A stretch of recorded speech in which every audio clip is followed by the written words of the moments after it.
Okay, here's the fourth video for the REI standard. This is the big mamma jamma problem solving, completing the square or finding the vertex, being able to interpret everything about a quadratic and put it into context of a real life question.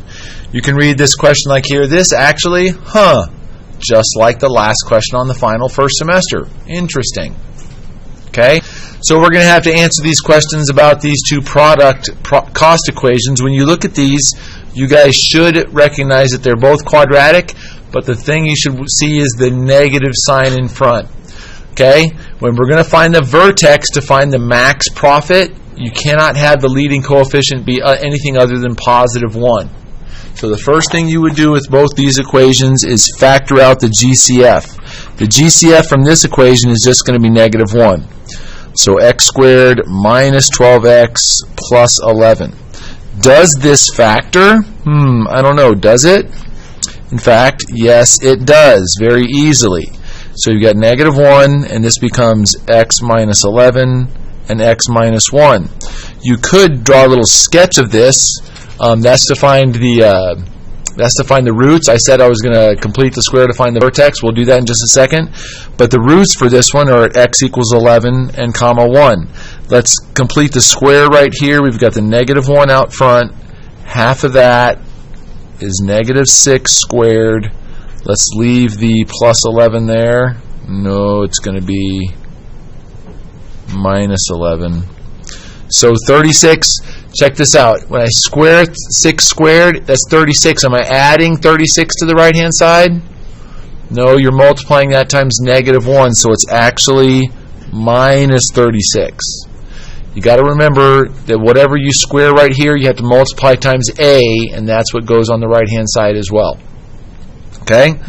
So let's go ahead and add 11 to over here. What's negative 36 plus 11? Somebody say negative 25. So we're still trying to complete the square to find the vertex. Actually, that doesn't make any sense. I'm getting all confoozled. Let's bring it back to this side. And there it is in vertex form.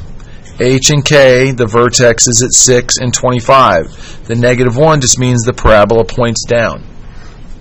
Okay, we're going to do the same thing quickly over here. I'm first going to see if it factors to find the roots. Let's take that negative 2 out.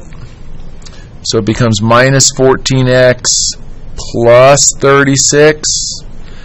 Yeah, isn't this 36, 12 and 3, 9 and 4.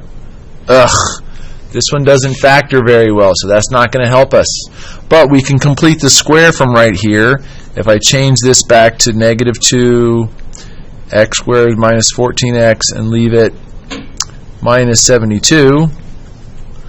So x minus 7 quantity squared.